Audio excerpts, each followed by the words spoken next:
Thanks everyone for rocking up. I want to make this a reasonably interactive session, so I'm just going to make sure you know how to ask questions. You'll see somewhere on your display screen a little expand collapse menu.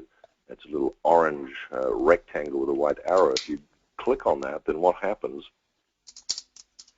is the little window will pop up and you can enter a question. So what I'm going to ask you to do is give me a bit of a weather report. Now I know it's probably, what is it, 8:30, just gone 8:30 p.m. at night. It's just gone 5:30 a.m. here.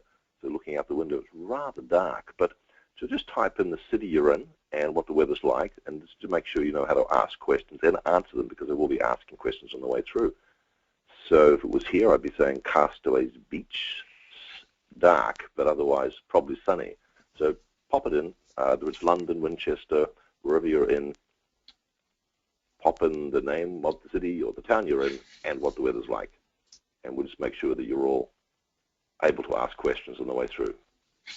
Now, I can't see them, but Alan, can you see them at your end, what people are Yes, popping in? we've got good response here. Simon, London, dry and cool. Lancaster, cold and wet, unfortunately.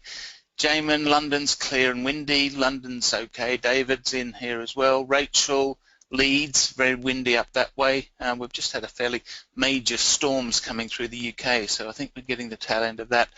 Claire from Galway, thanks for joining us. Liz at Congressbury. Paul, hi from Swindon. Vicky from Cambridge. Colchester, we've got Ducks. Helen, hi from sunny London. So yeah, everyone's either blowing hot or cold, basically, so looking good. Heat wave on the way, according to David, so thank you for that. We're all looking forward to that. Excellent, excellent. Thanks very much, Alan. And look, if there is a setting at your end where you can show me so I can see the questions as they come in, that would be helpful. Otherwise, we'll do a relay trick. So folks, yeah, rock and roll. If people have questions, put them in. I'll pass them across. We'll try and save a few of them towards the end. But yeah, just keep putting the questions in. I'll feed them through to you. Thanks, Alan. Okay, so look, I'm not a vet, so I guess the elephant in the room is one, is you to listen to me. And I think the answer is probably because I'm not a vet, but I'm a marketing strategist, and that's what I've done now for some 37 years. I do have a number of vet clients, England, Hong Kong, Australia, New Zealand, so it's not that I'm unfamiliar with the veterinary profession.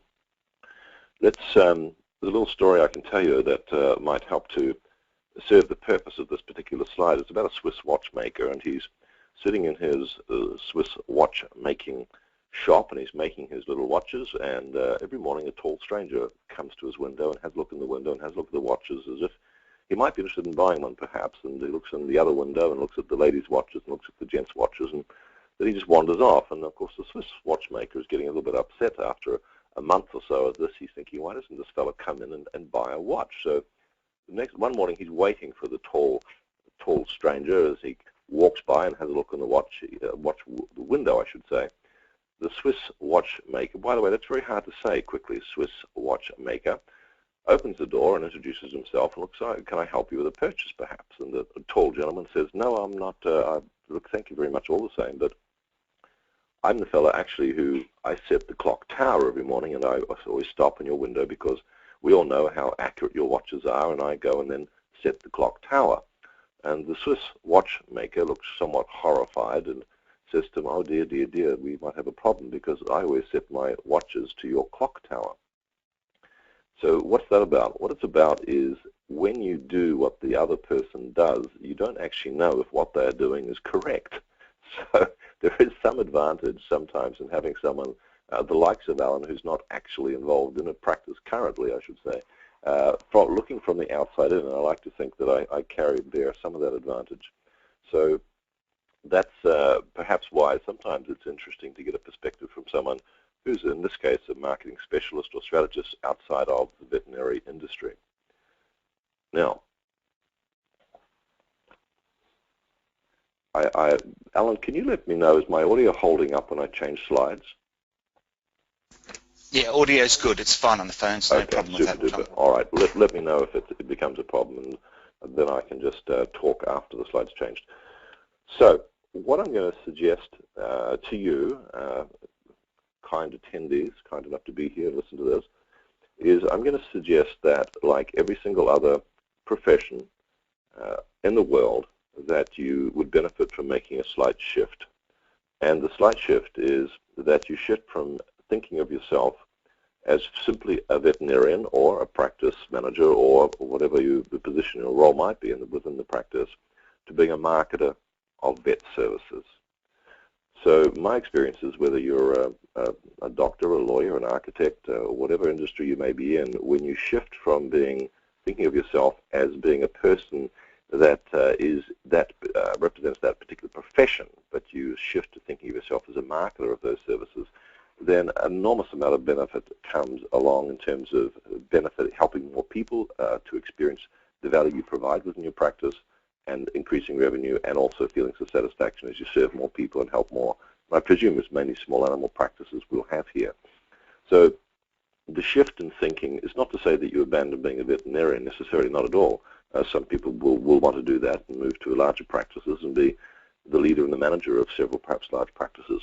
But even if you are continuing as a veterinarian in a day-to-day activity, then I do believe you'll benefit from beginning to think about adding, if you like, an additional skill set to your repertoire, and that is the skill set of marketing.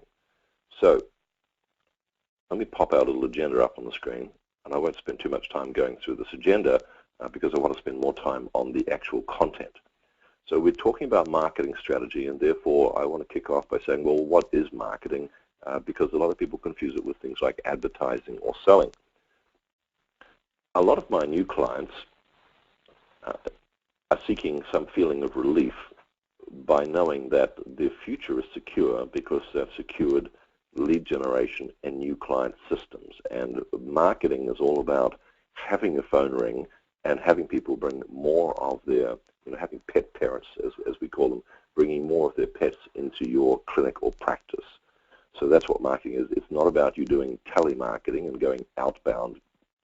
Really, ultimately, it's about positioning your practice and positioning your services and presenting them in such a way that people are inbound, making inbound lead inquiries.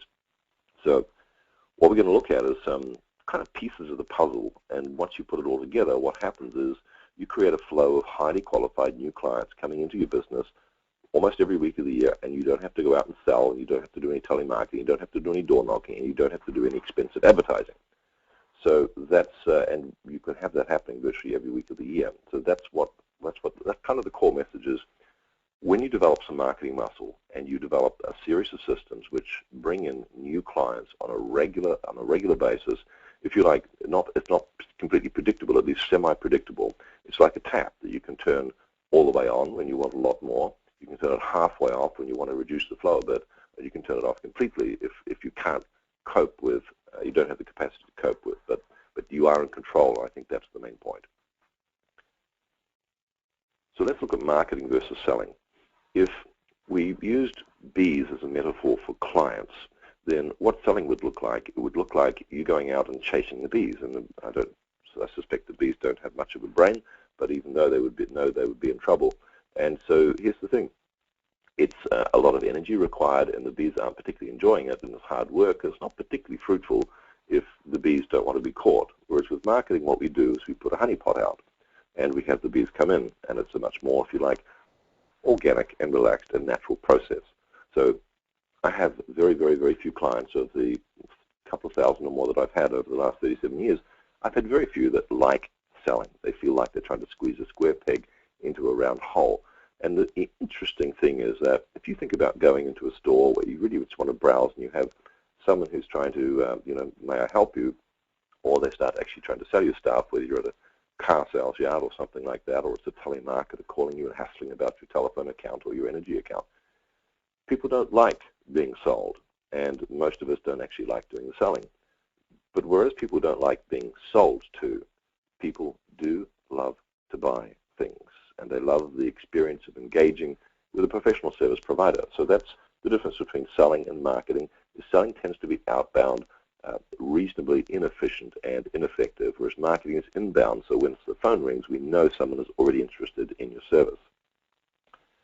When people engage in aggressive selling practices, then a whole lot of things happen that are not things that we want. When people feel like they are being sold, it reduces desire, it doesn't increase